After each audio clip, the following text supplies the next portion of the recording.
Assalamualaikum warahmatullahi wabarakatuh. Perkenalkan, kami dari kelompok 6 yang terdiri dari Sherly Arinda Putri, Maimanah Manafis, Dika Chandra Dwiana, dan Rifda Fauziatul Muna. Kami akan membahas materi tentang perkembangan jiwa beragama pada orang dewasa. Di sini saya akan menjelaskan mengenai pengertian masa dewasa. Istilah kedewasaan merupakan sebuah rentang waktu yang harus dilalui oleh seseorang hingga mencapai batas kekuatan fisik, kesempurnaan akal, maupun puncak ketabahan dan kematangan beragamanya. Dengan semakin meningkatnya taraf hidup dan semakin panjangnya usia rata-rata manusia saat ini, maka masa dewasa merupakan rentang waktu paling lama dalam kehidupan seseorang. Di dalam Islam, istilah dewasa terdapat dalam beberapa ayat Al-Quran. Misalnya pada surah Al-Ahqaf ayat 15 yang berbunyi, A'udzu billahi minasyaitonir rajim. Bismillahirrahmanirrahim. Wa wasaynal insana biwalidayhi ihsana. Hamlathu ummuhu kurha wa wada'athu kurha wa hamluhu wa fishaluhu 30 syahra hatta idza balagha ashuddahu wa balagha 40 sana wa balagha 40 sanatan qala rabbi awzi'ni an ashkura ni'mataka allati an'amta 'alayya wa 'ala walidayya wa an a'mala shalihan wa aslih li fi dzurriyyati inni tubtu ilaika wa inni minal muslimin. Shadaqallahul adzim. Di dalam Islam pun terdapat banyak perbedaan dalam mengartikan sebuah kedewasaan maupun menentukan batasan-batasannya. Ketika menafsirkan ayat dalam surah Al-Ahqaf ayat 15, Al-Azhari mengatakan bahwa usia dewasa adalah sebuah rentang waktu semenjak manusia balik sampai usia 40 tahun. Menurut Az-Zajjaj, usia dewasa berkisar sekitar antara 17 tahun hingga 40 tahun. Sedangkan Ibnu Abbas meriwayatkan kedewasaan dimulai ketika berusia 30 tahun. Imam Syafi'i pun berpendapat bahwa kedewasaan seseorang berkisar antara usia 18 sampai 30 tahun, di mana pada usia tersebut seseorang telah sampai pada kekuatan fisiknya. Namun, kesempurnaan akal dan pengalaman hidup baru akan terjadi saat memasuki usia 40 tahun. Materi selanjutnya yaitu perkembangan jiwa beragama pada masa dewasa awal. Dewasa awal merupakan masa penyesuaian diri terhadap pola hidup dan harapan baru. Periode ini berusia sekitar 21 sampai 40 tahun. Masa dewasa awal dikatakan masa penyesuaian diri karena pada masa ini seseorang dituntut untuk memulai kehidupannya, memainkan peran baru seperti peran suami atau istri, orang tua, sebagai pemimpin rumah tangga, serta peran dalam dunia kerja atau berkarir. Ciri moralitas atau keagamaan orang pada masa dewasa awal ini selalu memiliki keinginan untuk bisa mengikuti norma-norma yang berlaku. Begitu pula dengan nilai-nilai keagamaan yang memiliki tempat tersendiri di hati orang dewasa. Namun seringkali dewasa muda belum bisa mengikuti nilai-nilai tersebut secara sempurna. Karakteristik pada masa dewasa awal. Yang pertama, masa pencaharian kemantapan atau masa pengaturan. Pada masa ini, seseorang akan mencoba segala sesuatu untuk menemukan mana yang paling cocok untuk memberi kepuasan tersendiri baginya secara permanen. Yang kedua, masa usia produktif. Dikatakan demikian karena rentang usia pada masa ini cocok untuk menentukan pasangan hidup, menikah, dan memiliki keturunan. Yang ketiga, masa yang penuh masalah. Pada masa dewasa awal ini merupakan masa penyesuaian pada peran baru atau peran ganda, misalnya menjadi orang tua, suami atau istri, dan sebagai pekerja di suatu instansi. Yang keempat, masa ketegangan emosional. Dikatakan demikian karena ketika seseorang berusia sekitar 20 tahunan, kondisi emosionalnya tidak terkendali, maka seseorang tersebut cenderung labil, resah, dan penuh kekhawatiran. Ketika harapan mereka tidak sesuai kenyataan, maka individu akan mengalami kekecewaan, stres berat, bahkan bunuh diri. Namun, ketika seseorang memasuki usia 30-an, seseorang akan cenderung stabil, tenang, dan mampu mengontrol emosi dengan baik. Yang kelima, masa keterasingan sosial. Artinya, ketika memasuki usia ini, seseorang tidak dapat menyesuaikan dengan keadaan baru yang dihadapi, maka ia merasa terisolasi atau terasingkan dari kelompok sosial. Yang keenam, masa komitmen.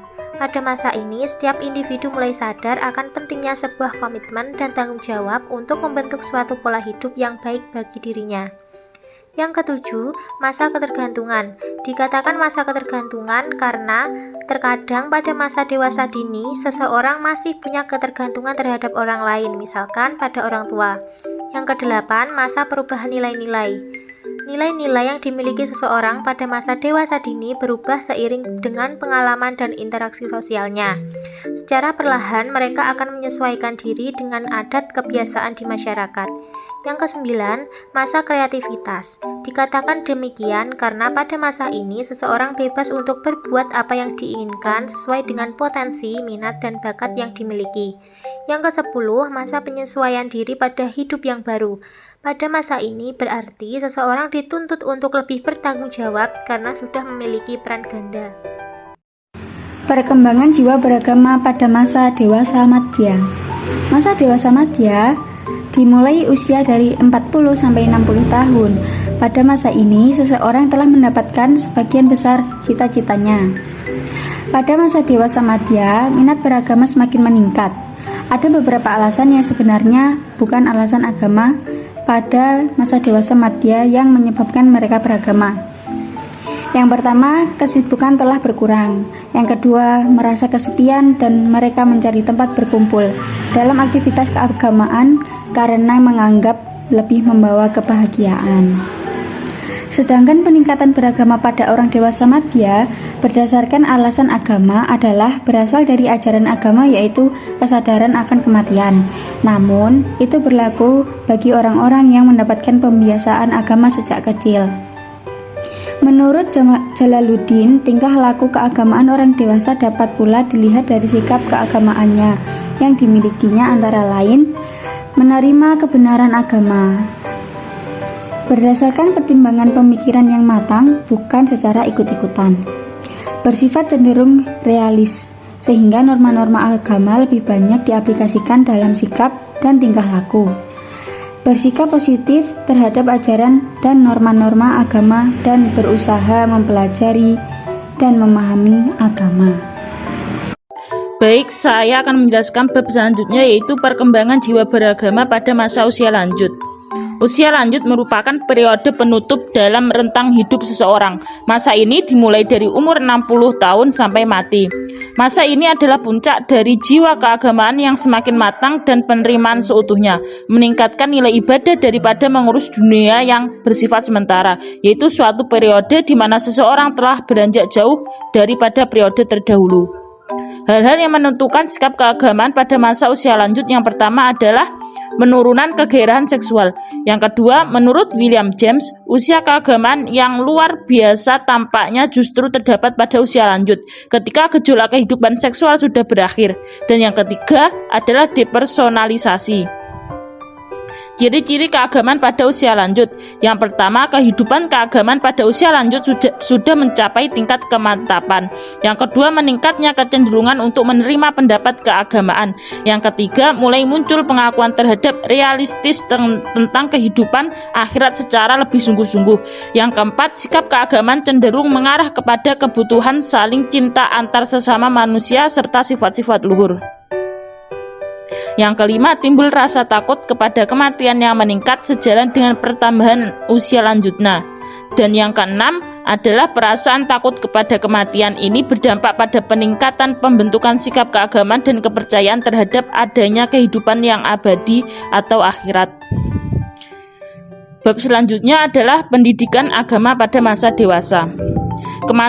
Kematangan atau kedewasaan seseorang dalam beragama biasanya ditunjukkan dengan kesadaran dan keyakinan yang teguh karena menganggap benar akan beragama yang dianutnya dan ia memerlukan agama dalam hidupnya. Jika kematangan beragama telah ada pada diri seseorang, segala perbuatan dan tingkah laku keagamaan senantiasa dipertimbangkan betul-betul dan dibina atas rasa tanggung jawab, bukan atas dasar peniruan dan sekedar ikut-ikut saja. Faktor yang menghambat untuk menuju kematangan beragama ada dua. Yang pertama adalah faktor diri sendiri. Faktor diri sendiri terdiri dari dua, yaitu yang pertama, kapasitas diri ilmiah atau rasio. Dalam menerima ajaran-ajaran itu terlihat perbedaannya antara seseorang yang berkemampuan dan kurang berkemampuan.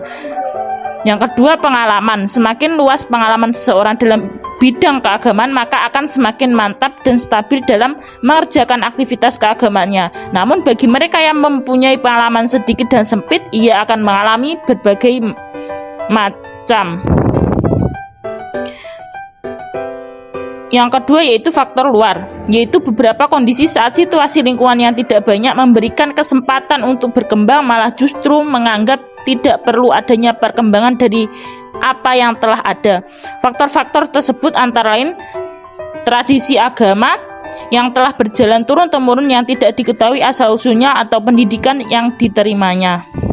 Sekian presentasi yang dapat kami sampaikan. Apabila ada kurang lebihnya mohon maaf.